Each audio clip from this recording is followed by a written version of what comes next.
Food bloggers, hi, how are you today? Thank you so much for tuning in to the Eat Blog Talk podcast. This is the place for food bloggers to get information and inspiration to accelerate your blog's growth and ultimately help you to achieve your freedom, whether that's financial, personal, or professional.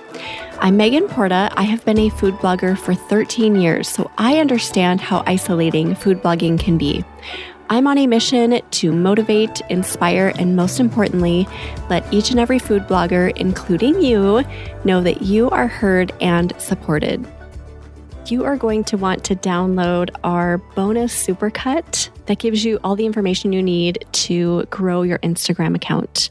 Go to eatblogtalk.com/Insta growth to download today. Are you wondering about new ways to monetize your business in the coming year? If so, you are going to love this episode with Jillian Leslie from MiloTree. She talks about digital products being a great way for food bloggers to monetize their businesses, whether they've done it in the past or not. She talks all about how to get started with this, which project you should start with, what tools you need if you get hung up on the tech aspect of it. And my favorite part of the conversation was her advice to just get started and consider it an experiment. Do it ugly, do it messy, and learn along the way. No matter where your business is at, I think this will be a really valuable episode for you going into 2025. It is number 626, sponsored by RankIQ. Food bloggers, it has been a tough year. Am I right? We have endured a lot of changes in our industry, and it feels like the blows just keep coming. One thing that has remained constant this year is the Eat Blog Talk Mastermind group. The way we show up for each other and the fact that the members in the group are pivoting when needed, staying in touch with relevant information and thriving is huge, and it says a lot about the group. I want to share this audio clip with you from Christina. She's the blogger at When Salty and Sweet Unite. She is part of the group this year. And here are her thoughts about you considering joining the group next year in 2025. For more information and to apply, go to eatblogtalk.com/mastermind. Here is Christina. There's just something about people who are investing in themselves. There's just something about us that we get it. Like, we want it. We're going to go get it. We're going to go figure it out. And let's all do this together, right? There's no room for negativity. There's negative things that happen throughout that course, but that's not what we're focused on. Yeah. And I think in free groups, I notice there's a lot of negativity. And I don't know why that is. Like, is that because this is truly a free group? Is that because we're not touching on mindset enough? Is that because, like, when you get free is what you get is free? Like, I don't know. What you pay for, right? Yeah. So I don't have an answer to why that is, but I just feel like, you can make it happen. Like, if you want that growth, because I understand not everyone can do a mastermind, but somehow you can make it happen, whether it be do a payment plan. We found a way to make it work. And it has really, like you said, it's absolutely worth it. Now back to the episode. Jillian Leslie is the co-founder of the blog Catch My Party and software company MiloTree, which empowers bloggers to sell digital products to their audiences.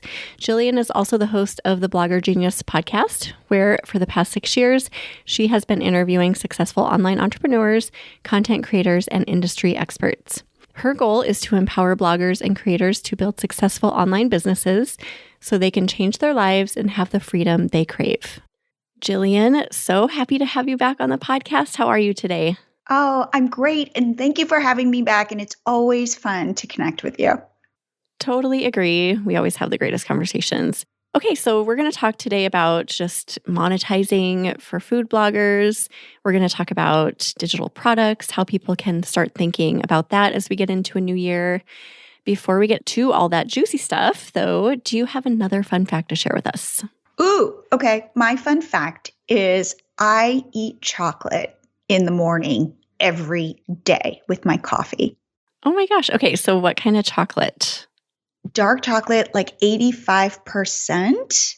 And I just need it as like a little pick-me-up. So I have like 1 or 2 squares, but I don't eat it throughout the rest of the day. The only time I have my chocolate is in the morning. It must taste good with the coffee, I imagine. It does. It does something about like I take a little bite and then I drink my coffee and it kind of melts and it's like a whole ritual for me. I love that. So my husband is in love with dark chocolate, and my boys and I tease him because he likes the really, really dark stuff that is just so chalky and gross to me. Me too. My husband can do like 90 something. It doesn't taste like chocolate. And I find it so bitter. To me, it is. It's so gross. But he will crave it in the evenings. He'll just be like, I want one square of chocolate. And we're just like, ew, gross. You can have it. I am with you. But like 85, I've worked my way up to 85. Yeah. And it's supposed to be so good for you too. That really dark chocolate has so many good benefits. I recommend it in the morning. Okay. I will give that a consideration. Okay. So if anybody listening does not know about the amazing MiloTree, would you mind just filling them in a little bit on what MiloTree offers? Sure. So MiloTree is software that my husband and I built. Oh, he built it. And it's really for bloggers to sell digital products to their audiences, to offer freebies, to grow their email list. And we have a pop-up that many of you use on your site to grow your social media followers on Instagram, TikTok, Facebook, YouTube, Pinterest. You can grow your email list with it. That's really where we started. We saw this need for ourselves. So our first site is Catch My Party. And if you go, you can see our pop-up and you can see our site is still like there and growing. And it's the largest party ideas site on the web. And we saw this need to grow our social media followers. And my husband built a pop-up. And when it worked for us, we offered it to other bloggers to say, hey, this works for us. Chances are this will work for you. And then we saw another need during the pandemic where food bloggers and other kind of like craft bloggers wanted to create memberships, paid memberships. And they would have like big Facebook followings, even like a Facebook group. And they wanted to figure out how to get paid for that group, how to have members. So we kind of looked around at what we could hack together for people. It was really complicated. The one, as I'm going to talk a lot about problems today and solving people's problems. The problem we saw, and we see it all the time, technology is really hard. So if we can serve up easy tech for you, it's complicated on our end, but it's simple for you, we want to build that. After I saw how complicated it was to help these women start memberships, I said to David, could we build this and could we build it better? And we got to work. And now with MiloTree, our cart, you can offer any sort of digital download and sell it, and we'll deliver that PDF, let's say, to your customer. You can set up subscriptions, memberships, you could do coaching. It's a way, workshops. It's a way to easily get paid for your knowledge. You can sell products and services simply. So MiloTree, one, you can sell digital products, as I said. And then one thing we're really leaning into is helping people grow their audiences, because that is becoming even more important for all you bloggers out there. Yes, that is a very important piece of our businesses right now. And I will say I use MiloTree for Flavor Media Summit, and it has been great. I love the ease of use of it. It's not one of those super complicated platforms that requires a ton of time to set up. It is just you're in and out, you figure out what your product is, you fill in the details, and literally it's ready to sell. It's super easy. We use ChatGPT with our prompts, and boom, you've got an AI-generated sales page immediately, and you can just edit it, and boom, you're selling. That was really our intention. How fast can we get somebody selling? I know, right? And you guys have nailed that end of it for sure. So you talk to a lot of bloggers. You serve this service to a lot of bloggers, right? And these bloggers are selling something. They're selling either ebooks or, like you said, workshops. What are some other things that you are seeing bloggers sell right now? Food bloggers are actually our biggest cohort of customers. food bloggers found MiloTree and are like, ooh, this is interesting because food bloggers have content already. And what it is, it's about looking at your content and seeing how you can slice and dice this content and sell it.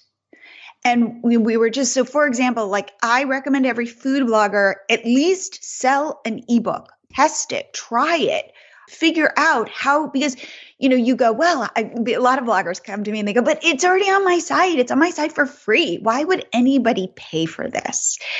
And I get that a lot. What I want to say is, and we were just talking about this before you pressed record, it's not necessary. It used to be like, I'm just going to put my 10 best recipes together and bundle it up and sell it as an ebook. And I go, wait, you need to go one extra step. These 10 recipes, they can be your most delicious, your best, or your easiest recipes, but they need to solve a problem. So for example, they could be 30-minute recipes. They could be 5-ingredient recipes. They could be recipes for picky eaters. They could be gluten-free recipes. So, but you've got, the thing is like, what is the envelope around these recipes? What is the solution these recipes, like what is the problem these recipes solve?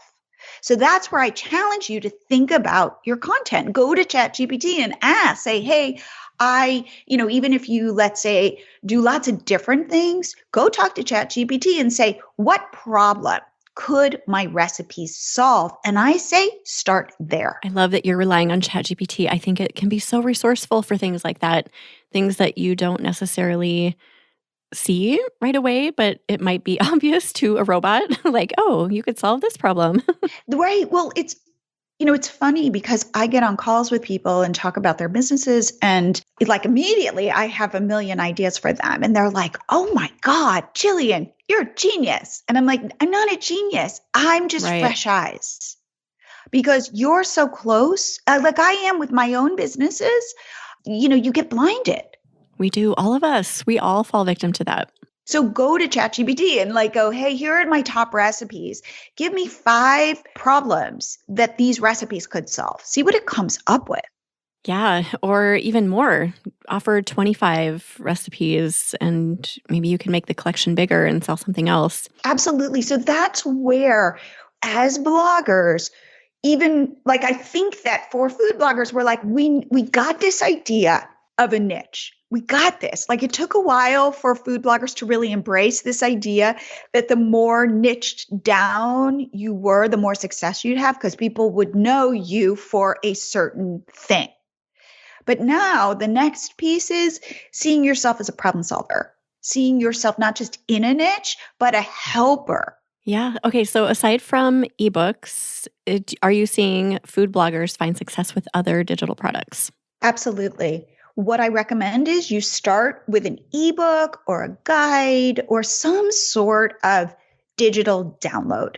And I say that because they're easy now, especially with ChatGPT, and we offer AI prompts to help you. We can talk about that, later. I can give you the URL to, create your own ebook. With like ChatGPT today, I believe everybody should do this. It's just it's too available. Like it's right there for the taking. But then a lot of times what food bloggers, their next step would be doing a live workshop, which is, by the way, like down and dirty. I'm talking Zoom. I'm talking you kind of talking to the audience, people potentially showing up live to cook along with you, and down and dirty in that it's okay kind of if things go wrong, or it needs to be just kind of casual, like low stakes. This is not a course. This is not a cooking show. It's you showing up, teaching something, solving a problem for people, but getting people to know, like, and trust you. Getting people to, so let's say I'm vegan, because I know like vegan blogs are so popular.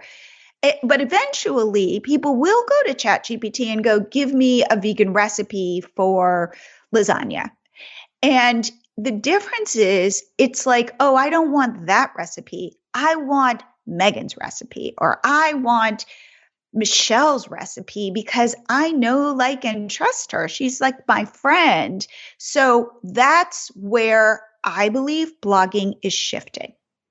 And so then and by the way, you're recording this workshop, go sell it as a mini course. I don't recommend creating courses right now. I feel like that has crested, but you selling my workshop for, I don't know, smoothies, or my workshop for this. But remember, package it in solving a problem.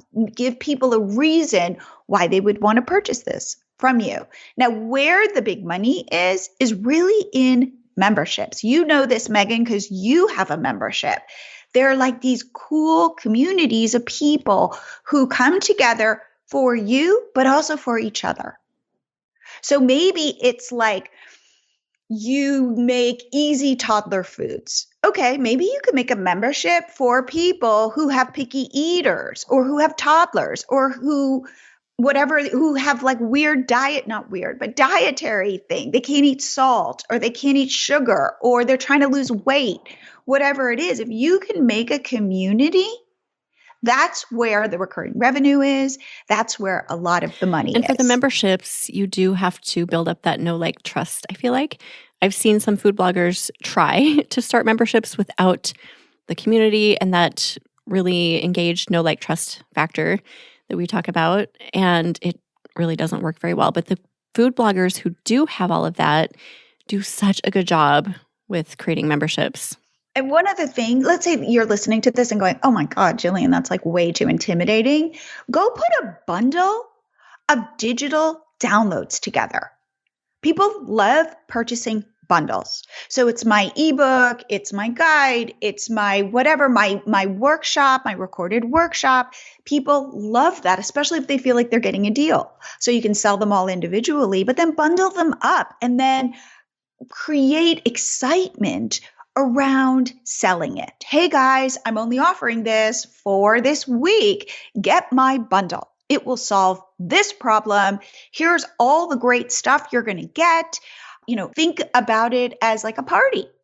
And that I have seen food bloggers be really successful selling. What if somebody is listening and they think this all sounds great and wonderful, Jillian, but how do I actually get started with this? I don't know which product to start with. It all sounds great.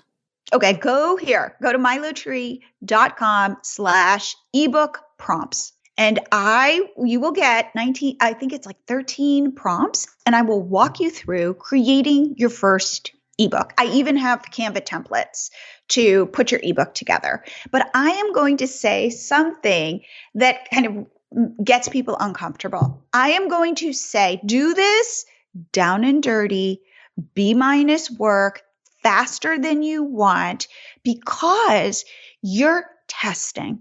People come to me and say, I tried selling a digital product. It didn't work. Digital products don't work for me. And I say, good for you.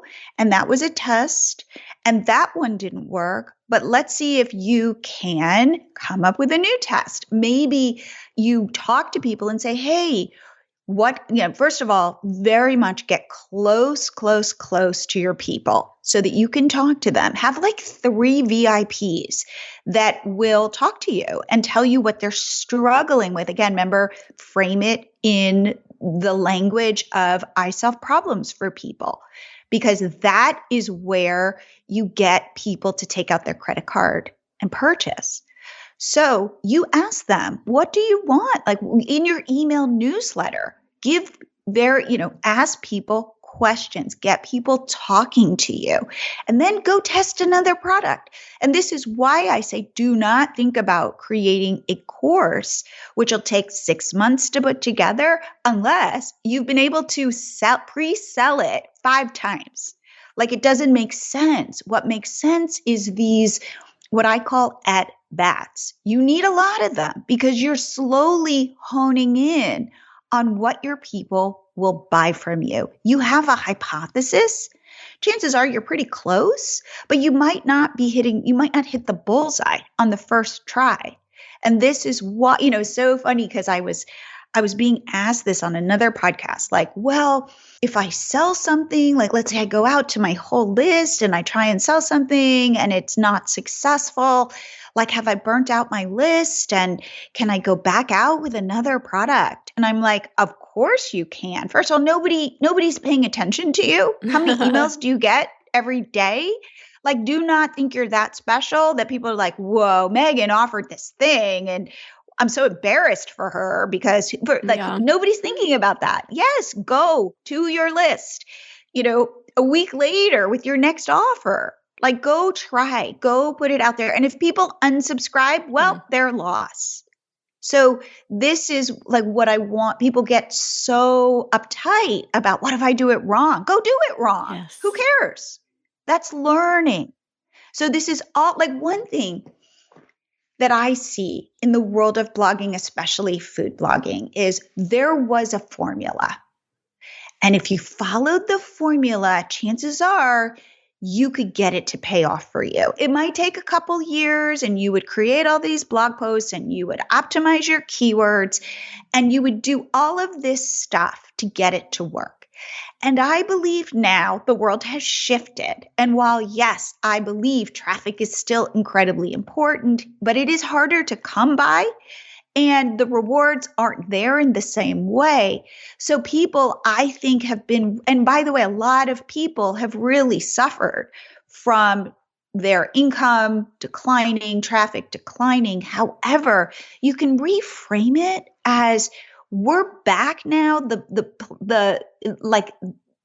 field is leveled, and it's about people testing and trying and being creative. I love that. It's all an experiment, right? So it's not a one and done. Don't do one thing, put one digital product out there and get frustrated and then be done with it. You're saying use that as a learning tool and keep growing, keep experimenting, and you'll eventually find something that works. Yes. And talk to people. Do not do this in a vacuum. Like offer somebody, let's say the person who is always commenting on your Instagram posts, befriend that person and say, hey, could I DM you? And if they're willing to talk to you, buy them a Starbucks. Be willing to like do this, but dig deep with a couple of people. This is where I see the world of blogging shift. It was kind of this one-to-many model where you had all these anonymous visitors, users, and now the way I see people having success is it's one to fewer. It's one to actual people that you know, that you're building relationships with that want to learn from you. So you're not just another food blog. You are a person who represents a point of view, who, yes, makes beautiful food, but it's like now I'm in a relationship with you. Yeah, that's really beautiful, actually. Yeah, I love that. Great way to frame that. But it is a mindset shift. And for a lot of food bloggers who are more introverted and like, I just want to take photos of beautiful food. Well, this is kind of the new world we're living in. And you can think about it this way. Content is becoming cheaper and cheaper because of ChatGPT. Like the world is shifting, has shifted. So even if you go, well, I'm an introvert, I'm like, great, go be an introvert, but then figure out as an introvert how to still put your point of view out there. It is possible. A lot of food bloggers I know are introverts. Actually, I would say most of them are. So they figure it out. So the rest of us can too, right? And building businesses online. I mean, if you have not learned this yet, you just haven't been in the game long enough. Everything shifts and changes, and there are seasons, and those seasons come and those seasons go. And that's just the nature of it. Yeah, you learn that when you're in the game, even for a couple of years. You're like, whoa, everything is changing constantly. And don't think and this is something too, I think that people go, well, I'll just keep doing what I've been doing, and then eventually it'll come back. And David and I started Catch My Party in 2009. And I will say, in my experience, things don't die. Like traffic is not dying, but they don't typically come back around to how things were. It's like everything evolves moving forward. And you have to roll with it. You've got to go with the flow. And you have to roll with it. Hello there, awesome food bloggers. Taking a really quick break to chat about RankIQ. I love this keyword research tool, and you've heard me talk about how much it has helped to grow my traffic on my own blog, Pip and Ebby. I obviously love the traffic growth I've experienced, but I'll tell you about an additional reason I love this tool so much, which is how quickly I can publish a post compared to my pre-RankIQ days. One, I don't do as much searching on the front end of the process of deciding on a keyword because there are so many ideas just waiting for me right inside the keyword library. Because of this, I dig into the writing portion really quickly and with laser focus. Two, I write each post with confidence because each keyword has been handpicked, promising low competition and high search volume. With other tools, I approach each keyword with hesitation because I really don't know how each one will perform or whether it's going to produce traffic for me. And three, the RankIQ optimizer is the best optimizer out there, no joke. It provides very specific words and phrases to use in my content. This makes the writing process go so quickly and smoothly as the optimizer acts as my guide, leading the way to a comprehensively written post. Go to rankiq.com to sign up and check it all out for yourself. Now back to the episode. What about tech? I know this can be a huge hang-up for people who haven't sold digital products in the past. They might be like, I'm not techie. I don't know what I need to get started. And that can be something that can stop them from doing this. So what tools do we need to get started? Honestly, our philosophy, again, so like I have strong points of view, and you might be like, cool, or you might be like, I totally disagree. But for example, when we looked out at the landscape and we're like, okay, we want to create a very simple way for bloggers to sell their products and services. So we looked at like Kajabi. And Kajabi gives you so much. However, the criticism we kept hearing is, oh my God, this is very expensive and this is a lot. And I noticed when I used, I think, Podia, and I kept finding myself having to go to YouTube to watch videos to figure out how to do stuff. So we said, hey, we don't want to be your email service provider.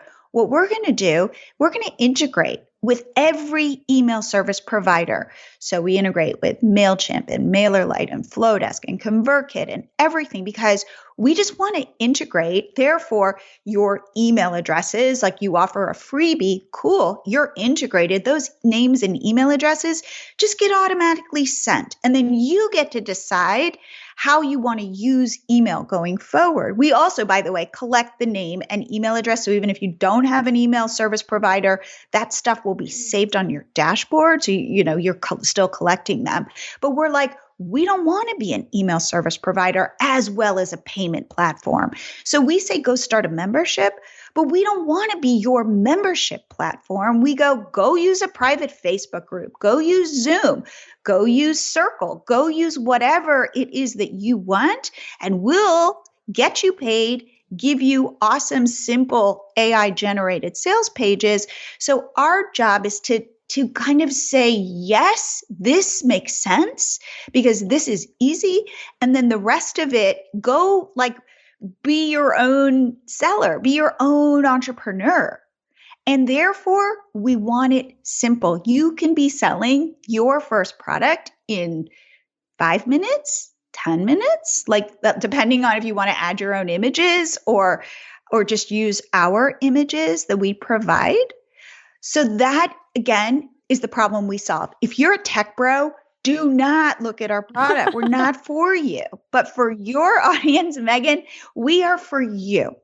Tech bro. I haven't heard that before. That's funny. Yes, the people who want the ease and just to, like what I was saying earlier with Flavor Media, I wanted a platform that was just super easy to set up. In a couple of minutes, I could have my product up and ready to sell. It's for people who want that. I want to take away the options. I want to say, trust us. Like we've optimized your sales page and it looks great on mobile, for example. So like, give us that so that you are freed up to just because the truth of the matter is the setup part should not be where you're focused. Where you are focused is selling. And selling is awkward. Can be. It's a muscle. You get better and better at it. But one thing that I see is people will pay for some expensive platform and then spend months. So you're not necessarily working on your course, but you're working on setting all this stuff up with all this complicated technology. And in a weird way, you can hide behind that. So I'm going to say, go sell. And I'm going to say, go oversell. Go tell people why what you're offering will make their lives better. And that is like, you're a helper. Put on the hat of the helper. Believe in yourself and what you're offering. And remember, when people pay for your product, they are more apt to use it than if they got it for free. Yeah, people don't seem to not understand that, right? That whole concept. Absolutely. If I were to say please don't lie to yourself. Like if you are hiding behind like, oh, well, I've got to get, this big complicated software set up, just be honest and say, yeah, and I'm also kind of scared to move forward. And it's just one step at a time, and give yourself grace and like, let it be messy. I talk a lot about B- work. That tends to be the thing that I share that gets the most response, because which is, by the way, B- is above average. I'm not saying do average level work, but the thing about B- is it enables you to test and try and put it out there and work on your selling skills or whatever while you are iterating. It's like you're more vibrant if you allow yourself not to be perfect. Absolutely. Oh gosh, I love that so much. So I want to kind of give you this. Oh, and the other thing, when you're talking about tech, like we're here, we're real people, David. I mean, you've talked to us like whenever you've had questions or issues, you just like email us, and like David will immediately email you back and be like, oh, how's this or whatever. So please, like if you're not ending up in talking to some weird bot, we want to hear from you. We love it when we get feedback from you guys. So do not be afraid of the tech at all. And also right now we offer a 30-day free plan. Try it out for 30 days. Go get your freebie up and offered, because that's the other thing. Email today. I think, forever people said, oh, the money's in your list and you need to grow your list, but it was a little abstract. And I think today we recognize that those people on your email list are gold. I was talking to somebody who's running Facebook ads to grow her list, and she has gotten her acquisition cost down to, I think, $1.50. And that is great. If you can pay Facebook $1.50 to get one email lead, that's pretty incredible. That's cost effective. But if you can offer something for free and get email subscribers, think of each one worth at least $1.50, if not more to you. So I was talking to somebody recently and she's like, oh, I'm trying to make money and it's really hard. And I said, how big is your email list? And she's like 300. And I'm like, okay, you've got work to do on that list. Just because if you think of everything as, say, a certain percentage of people on your email list will buy from you, the larger that list is, the more customers you will get. And she was kind of like a little sad about it. And I said, think of every email subscriber as if you're putting $1.50 in your pocket. Those are really valuable. So in fact, here's another freebie that we offer to help you create your first freebie. And you can just grab that at MiloTree.com/freebie prompts. And what we've done is, and it's like 3 ChatGPT prompts or whatever service you use.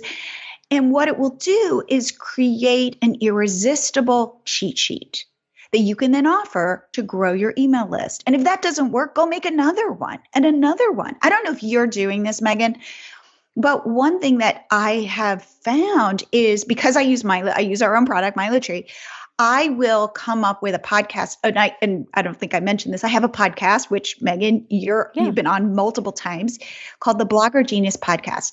And I just recently recorded an episode about like Black Friday sales and why everybody should offer a Black Friday sale. And I'm like, okay, wait, I'm going to come up with like a ChatGPT prompt to help you come up with what you could be selling and some email templates.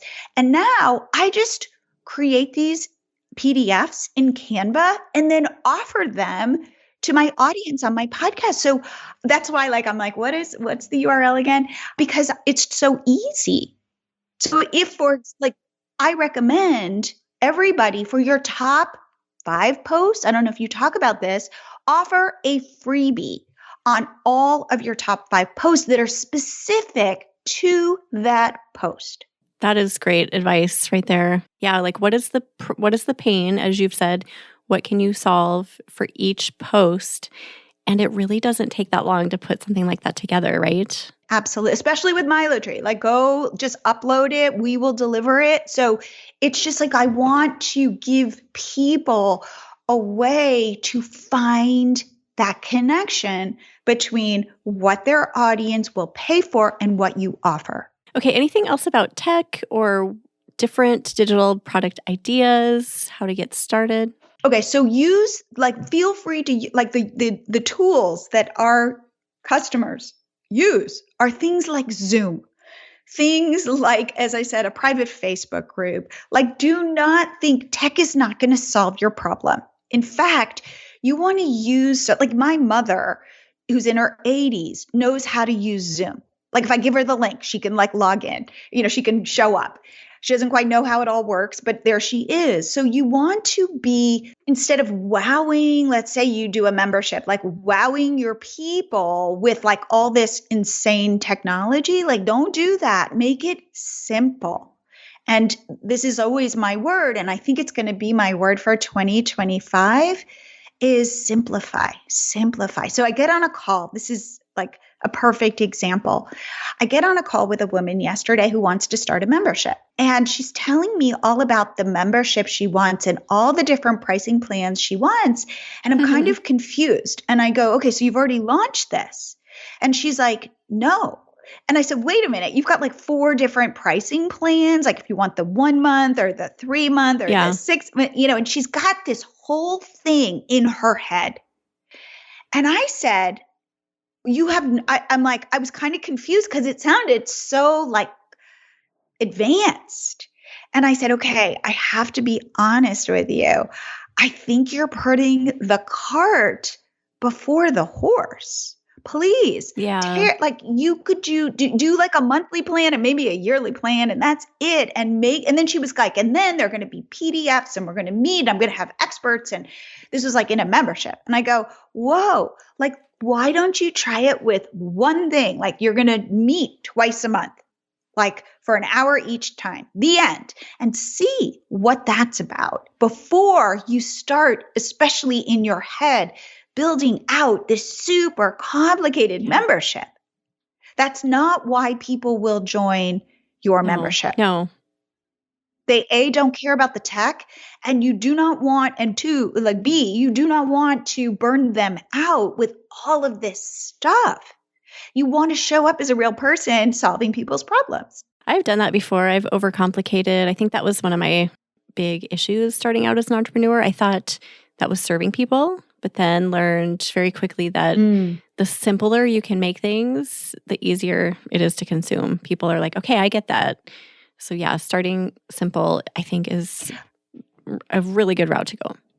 Think about our world. David and I talk about this all the time, that technology is supposed to make things easier for us, and just fly and have to get your boarding pass into your wallet, on your phone.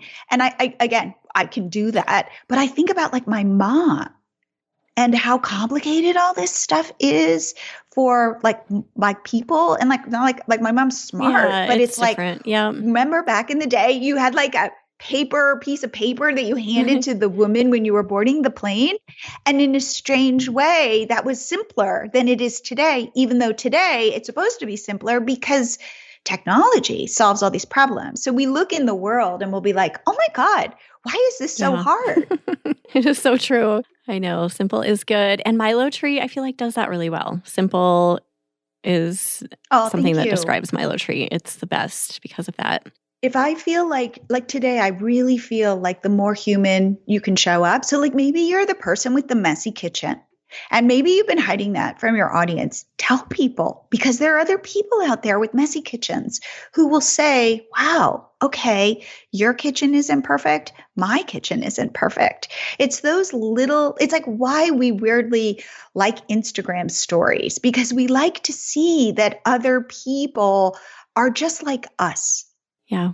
Be a real human. Yes. Yeah. And just with MiloTree, we're real. Like email me at, always Jillian at MiloTree.com. I love hearing from people. I want to hear what kinds of so anyway, this woman yesterday, just to finish this story where I said, okay, simplify. And then I said, how many people do you have on your email list? Because she's ready to start this big membership. Now, the thing is, I said, and she said something like, I've got 300. And I said, okay, a good conversion rate is 2%. 2% of those people will join your membership. But let's say you have an amazing conversion rate. So let's say it's 5%. Okay, we're talking, maybe she had 200 people on her list. I don't know. We're like, okay, you're going to have 15 people. And then you're going to be providing every month all of this content and PDFs and experts and whatever. I said, pare it all down, but know that in the beginning, it could be just a few people. But the way that you grow this is by growing your email list. So I said, I gave her my prompt to create a cheat sheet. And I said, if you create this and get it to me tonight, I will review it and give you my feedback. And guess what? This morning I wake up and there is an email from her, and I'm putting my money on her. And she, of course, in her email is like, hey, this isn't great. I know I need to flesh it out, blah, blah, blah, but here it is. And to be honest with you, it was better than she thought, because really it was just to be like a little nugget of something, right?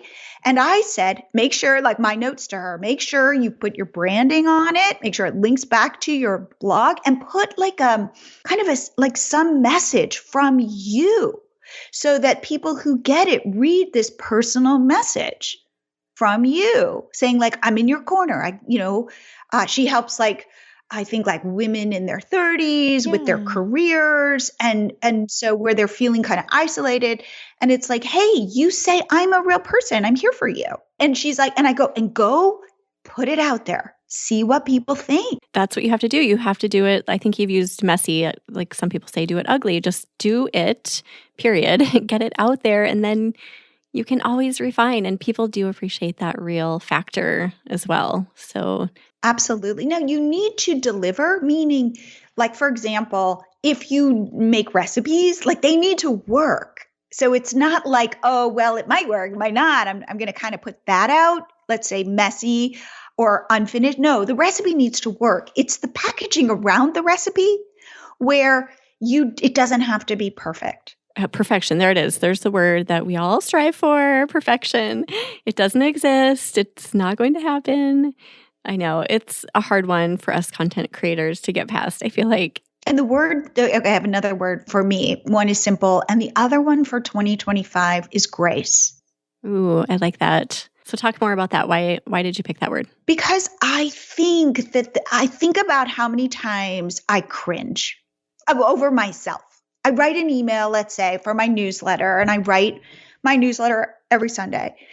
And I'll read it over, and there'll be a big, glaring typo.